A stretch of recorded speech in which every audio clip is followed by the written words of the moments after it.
to introduce you to Dr. Jennifer Bute. Sorry, my voice is really going now, isn't it? Who's just going to talk a little bit about her own experiences and hopes for the future, really, around the whole personalised dementia care. Yes. So my father had dementia. I was with him when he died. I have it. And I now live in a dementia inclusive village with about 100 other people who have dementia, which is a real privilege to walk the path with them. We stay there until we die. I've got 2 funerals later this week. And then as a GP. As a GP, I believe that everyone had equal worth and value. And I try to maximize the potential of each individual within the restrictions of their condition, but stretching the boundaries. It's about altering attitudes and helping others to want to, valuing and affirming effort. Their plans might not be always our plans. At Christmas, I was given a present by one of the dear ladies with advancing dementia. Earlier in the year, she had knitted me. She was a professional knitter for, John Lewis, I think, doing these hand-knitted things. And she knitted me a marvellous hat, but it was too small, far too small. So I thanked her, and I said, it's really, really kind. I'm really honoured to have this hat. I've still got it, but it's too small. I've got a big head. It's my fault. So for Christmas, she presented me with a package. She said, I've knitted you something else. So I thought, help. And I opened it, and it was a pair of gloves, but they were big enough to put a frying pan in. And I was so grateful. I was so impressed. She had remembered that I really appreciated her knitting. She had remembered that her previous offering was too small. Anyway, that's a diversion. When I was a GP, I didn't know that I didn't know. I thought I was a good GP, but I didn't know that I didn't know about dementia. There's been a tremendous change in the last 10 years. I was diagnosed 10 years ago, and there was very, very little around to help. There's much less stigma now, and I think people with dementia have helped that by speaking out. I'm so glad to see that Music 2020 has now launched as a hub for national resources. I'll come back to that type of thing later. I've always known the importance of music, and we need to get everybody else to see it, and having dementia training doesn't necessarily seem to work. Just last week I went to part of our village where people with more advanced dementia needing 24-hour one-to-one care are, to see lots of different people, because I love it. And there were 2 gentlemen there that I've been visiting over the years, so I went up to them. They were sitting with a member of staff who was cutting out paper doilies, I think. Fine, but not talking to the gentleman. So I said, oh, hello, Bill, hello, Brian, lovely to see you. And they smiled at me. And the staff member turned to me and said, how do you know their names? So I said, well, I've been visiting them for a long time. I make it my business to find out their names. Huh, don't see the point. So I said, I'd like to come and talk with them. Well, they don't talk back, do they? So I said, well, yes, they do. And in fact, Bill, I said, just the other week, he really woke up in a new way with music. Someone turned the wireless on. He really came alive in a way I'd never seen him before, all the years I've been visiting him. And it stopped the minute the wireless was turned off by a member of staff who thought the noise was disturbing the other residents. But this particular member of staff said to me, music does not work with him. He hates it. And she turned to me and said, you hate music, don't you? So he just froze. So she turned to me and she said, I have been trained about dementia. You don't know the first thing about it. So there's training and training, isn't there? Sorry, I shouldn't have told you that either. Anyway, it's a real privilege to live in a dementia-inclusive retirement village. Helping people. Originally, when we first went there, my husband, who's died now, was very much involved in fighting for respite for people so they could continue living independently for longer. But now we get it easily, no problem, because they're prepared to listen to people with dementia, particularly people from the inside, and with the privilege of my background. So I was actually asked to write a book, which I've been told I'm allowed to just show. It came out a year ago. But it's It's more than just looking after people. We've got to be more proactive. We've got to do something to slow down the progression, and I passionately believe we can, and that's what I've put in my book as well. And I think we should do more about rehabilitation. I mean, you all know with stroke now, don't you? In the last 10 years, how things have changed tremendously. Many, many people with stroke now improve once they've had a stroke, don't they? Well, the damage is still there in the brain. Not all of them do, but a lot do. Well, why don't we do something like that with dementia? I'll come back to that later. And there's still confusion between Alzheimer's disease and dementia. Only yesterday, because I'm quite computer literate, I was looking at the websites of two organisations which are probably represented in this room. And on their website, they said Alzheimer's disease and dementia, as if they were two separate things. Well, that doesn't help the general public, does it? But what works for one person doesn't work for another. So we need to have the personalised business. And the younger onset dementia are often neglected. I had to take early retirement because of my dementia, because as a doctor I couldn't risk putting the decimal point in the wrong place, could I? But many people can still work. They can. I'm sure some of you saw that programme about the restaurant that makes mistakes, about these people with dementia that ran the restaurant. I mean, they needed a lot more help than they were provided with at the beginning. But because of that, it's gone on, hasn't it? And other firms and restaurants and other places are now employing people with dementia, which is brilliant. Why not? The language has changed too, and the media have helped. Did any of you see that programme Elizabeth is Missing recently? I'm sure you did. Well, one of the carers came to see me afterwards, the husband of his wife who's got advanced dementia or advancing dementia, and he said to me, I was really upset by it. So I said, why?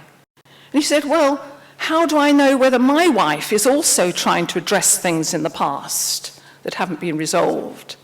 How am I going to find out about that? He said, the people that support me aren't interested in that. All they're interested in is keeping her safe and happy and clean. And then there's the intergenerational work. That's been helped with the media, hasn't it, as well? You know, with the young children who relate very well to people with dementia. And I know the Alzheimer's Society have done something now with superheroes, which is a beginning. And when I developed dementia, my family produced a cartoon. My daughter wrote the story, my son produced the cartoon, about a dragon that has dementia, to try and explain to children about it. And it's actually on the national school curriculum. It is. It's been there for about 8 years. But dementia training in schools is not compulsory. It isn't.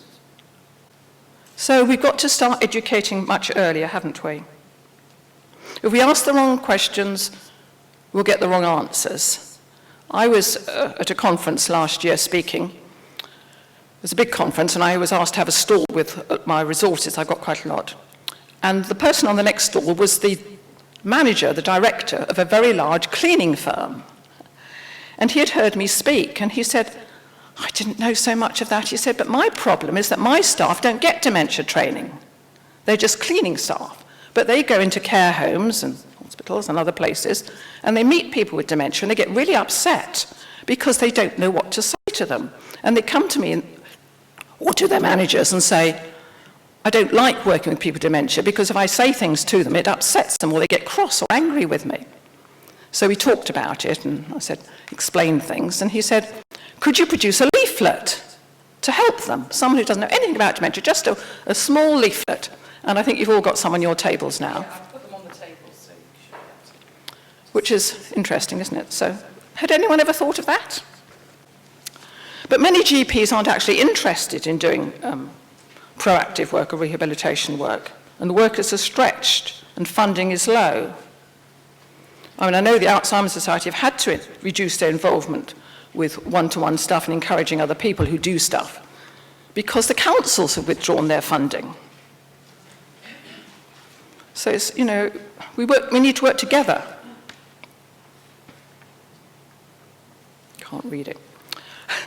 Now, I just want to run through a list of things, and we are going somewhere with this. There are people who do a lot with dementia. Guideposts did postcode prescriptions for personalised care, which were brilliant all around the country. I don't know if any of you remember that. But it's all stopped because the government withdrew all the funding for it. But that was brilliant. That was years ago, wasn't it? But they had the expertise and they knew how to do it. Age UK support the carers particularly, don't they? And they've also absorbed quite a lot of the smaller charities who do good stuff. I mean, one of them is First Taste that used to work up in Derbyshire. They did a lot of rehabilitation stuff. The Alzheimer Society support research and do education. They've now got innovations involving people with dementia, and they do training for dementia friends. But that's 1 hour. And so many of the dementia friends I meet think they're now experts. It has to be a continuing process, doesn't it? And DEEP, that's what Dementia Engagement and Empowerment, work particularly with younger onset dementia people. And Ian Sheriff in Plymouth with dementia-friendly communities. These are all people doing different things, good things. And the Dementia Action Alliance have actually produced a dementia-friendly hospital charter, which is brilliant. And then Alistair Burns has produced the Wellness Pathway, which is good. And the Dementia We Statements by the Alzheimer Society, updated in 2017, and NICE even updated their guidance, didn't they, in 2018 to include music. And churches do a lot, and communities. So wouldn't it be wonderful if DCAN could be a hub for all these things like Music 2020 is? A hub for all national resources?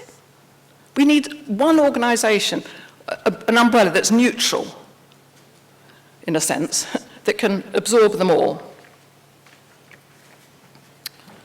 I was told I could say something about all the different 6 steps, but I'm not going to because I think you've all said a lot of good stuff.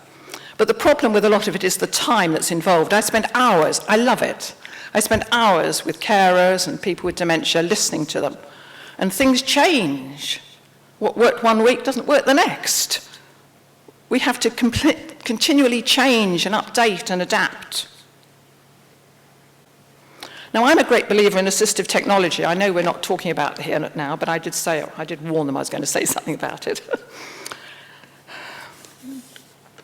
I couldn't live without my assistive technology. And over Christmas and New Year this year, we had no Wi-Fi.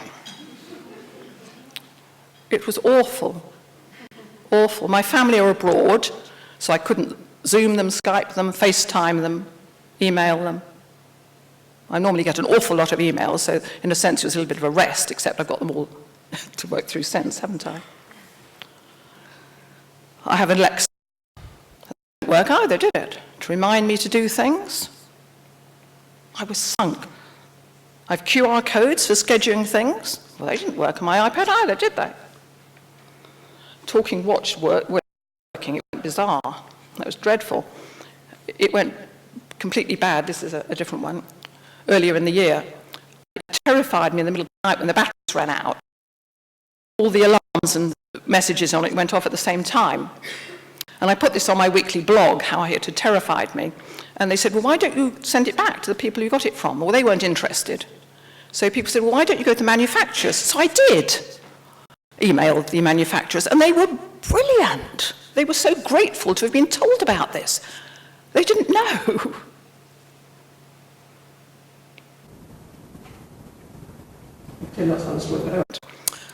So the person is still there. We need to remember that. And many of you know about these lucid moments. I do see them sometimes, but perhaps I'm not so inspired by them as I perhaps used to be, because I believe if people with dementia get these lucid moments just before they die, you probably know about that, don't you? It means that these memories and this knowledge is in there. So it's been there all the time, hasn't it? It needs to be found.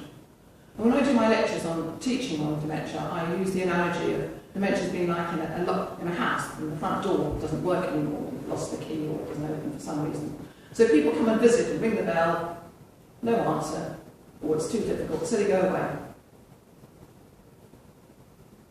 And a lot of what we do is painting the outside of the house, isn't it? Making it look beautiful, acceptable, tick the boxes. Shouldn't we do more about finding a way into that house? Helping the person to get out of that house? Well, I'm sure we can, if we all work together.